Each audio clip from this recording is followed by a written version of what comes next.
নমস্কার, খুবই গুরুত্বপূর্ণ খবর। ওয়েস্ট বেঙ্গল মাদ্রাস সার্ভিস কমিশনের গ্রুপ ডির ফাইনাল মেরিট লিস্ট কিন্তু প্রকাশিত হয়েছে। সেটা পুজোর আগেই হয়ে গেল। তো west Bengal Madrasah service commission first state level selection test non teaching group D final merit list কাদের নাম আছে আমরা দেখব। এখানে কী কী দিয়েছে, district wise, post wise, medium wise, category wise কিন্তু এগুলো দিয়েছে। এবং সেখানে ডিস্ট্রিক্ট অ্যাপ্লাইড ফর যে ডিস্ট্রিক্টে অ্যাপ্লাই করেছিলেন এবং পোস্ট এবং registration number, status, rank, medium, category সমস্ত কিছু কিন্তু উল্লেখ করে দিয়েছে। এবং এখানে কিন্তু এমপ্যানেল লিস্ট এবং ওয়েটিং লিস্ট কিন্তু দুটোই এখানে আছে। তা প্রথমেই আছে বাঁকুড়া জেলা এবং পোস্ট আছে পিওনে রেজিস্ট্রেশন নাম্বার। এখানে দেখতে পাচ্ছেন যে এমপ্যানেলড ওয়েট লিস্টেড এরকম কিন্তু আছে। যারা এমপ্যানেল তারা চাকরি পেয়ে গেছেন। যারা এমপ্যানেল লেখা আছে যাদের স্ট্যাটাসে তারা চাকরি পেয়ে গেছেন, আর যাদের ওয়েট লিস্টেড লেখা আছে তাদের কিন্তু অপেক্ষা করতে হবে পরবর্তী বিজ্ঞপ্তির জন্য বা পরবর্তীতে কি আসে। যারা কোনো এমপ্যানেল ক্যান্ডিডেট যদি চাকরিতে যোগ না দেন তখন ওয়েট লিস্ট থেকে তখন ডাকা হয়। সুতরাং ওয়েট লিস্টেড মানে চাকরি নয়, তবে চাকরির আশা কিন্তু পরবর্তী সময়ে আছে। আর এমপ্যানেলড হলো তারা ইতিমধ্যে চাকরি পেয়ে গেছেন। তো প্রথমে বাঁকুড়া ডিস্ট্রিক্টের হয়ে গেল, কাদের রেজিস্ট্রেশন নাম্বার আছে তাদের মিলিয়ে দেখে নেবেন এবং কারা কারা এমপ্যানেলড হয়েছেন এবং কারা কারা ওয়েট লিস্টেড আছেন।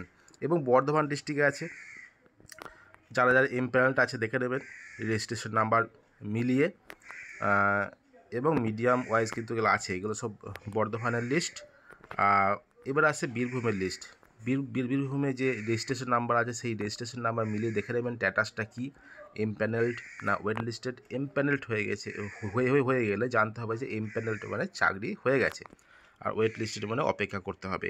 এই রেজিস্ট্রেশন নাম্বার এবং পোস্ট এবং যে যে ডিস্ট্রিক্টে অ্যাপ্লাই করেছিলেন, কোচবিহার ডিস্ট্রিক্টে দেখাচ্ছে এখন, তাহলে কোচবিহার ডিস্ট্রিক্টে যে ডিস্ট্রিক্টে অ্যাপ্লাই করেছেন সেই লিস্টটা দেখবেন। অন্য ডিস্ট্রিক্টের লিস্ট দেখে কোনো লাভ নেই, সেই ডিস্ট্রিক্ট অনুযায়ী কিন্তু এই মেরিট লিস্টটা দেওয়া হয়েছে।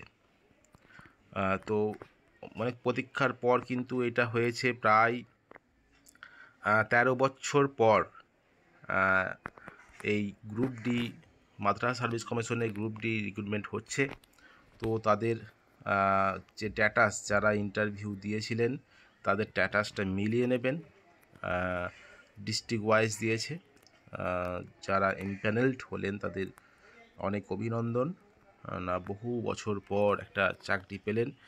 আর সেই ডিস্ট্রিক্ট অনুযায়ী কিন্তু দেখতে হবে যে ডিস্ট্রিক্টে অ্যাপ্লাই করেছিলেন সেই ডিস্ট্রিক্ট অনুযায়ী কিন্তু এই মেরিট লিস্টটা দেওয়া হয়েছে। আর যে মেরিট লিস্ট যেটা বললাম, এমপ্যানেলড মানে চাকরি, ওয়েট লিস্টের মানে অপেক্ষা করতে হবে পরবর্তী লিস্টের জন্য। এগুলো সব মুর্শিদাবাদে তুলনামূলকভাবে একটু বেশি ভ্যাকেন্সি ছিল, তো ওই জন্য কিন্তু চাকরিও বেশি পেয়েছে মুর্শিদাবাদ ডিস্ট্রিক্টে। এবার নদিয়া, নর্থ চব্বিশ পরগনা, প্রত্যেক যে ডিস্ট্রিক্টে ভ্যাকেন্সি ছিল সেগুলো কিন্তু সবার কিন্তু রেজিস্ট্রেশন নাম্বার দিয়ে দেওয়া হয়েছে। নাম যদিও এখানে দেখানো হয়নি, তবে রেজিস্ট্রেশন নাম্বারটা দিয়ে দেওয়া হয়েছে।